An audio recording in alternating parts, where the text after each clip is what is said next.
nel frattempo che facevamo questo giro di degustazioni ci hanno anche regalato questo bellissimo libro Il raboso del Piave, così potremo studiare approfonditamente questo raboso e spiegarvelo. Però nel frattempo siamo arrivati a Cadiraio. Siamo in compagnia di Alessio Cecchetto, e sei titolare. Sono titolare.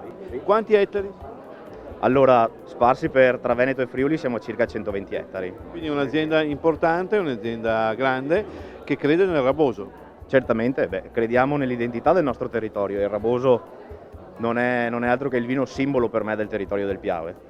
E oggi cosa ci hai portato qui? Vedo due etichette, no?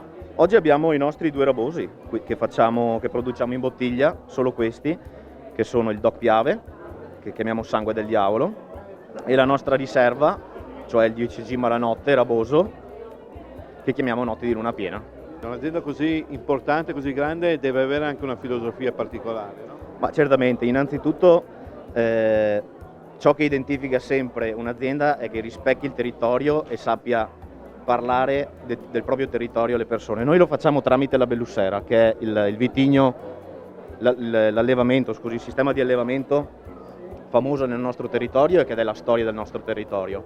Noi cerchiamo di portarla avanti perché insomma ci siamo impegnati fin da quando abbiamo aperto l'azienda nel 2005 a mantenere le vigne di nostro nonno, che erano all'epoca tutte coltivate a Bellussera. Questa è la Bellussera dall'alto. Qui vediamo diversi vitigni, per esempio, dello Chardonnay, del Merlot e del Pinot Bianco. Questa è del territorio del Piave, nata dalla famiglia Bellussi, che è una famiglia che abita vicino alla nostra azienda a Tezze di Piave, e i suoi antenati avevano ideato questo sistema di allevamento della vite e noi lo stiamo portando avanti perché ormai è un sistema di allevamento centenario. Ti faccio i complimenti perché per un'azienda importante, come dicevi tu, credere nel territorio e quindi questo sistema di allevamento è fondamentale proprio per riprendere la tradizione del territorio, quindi questi complimenti.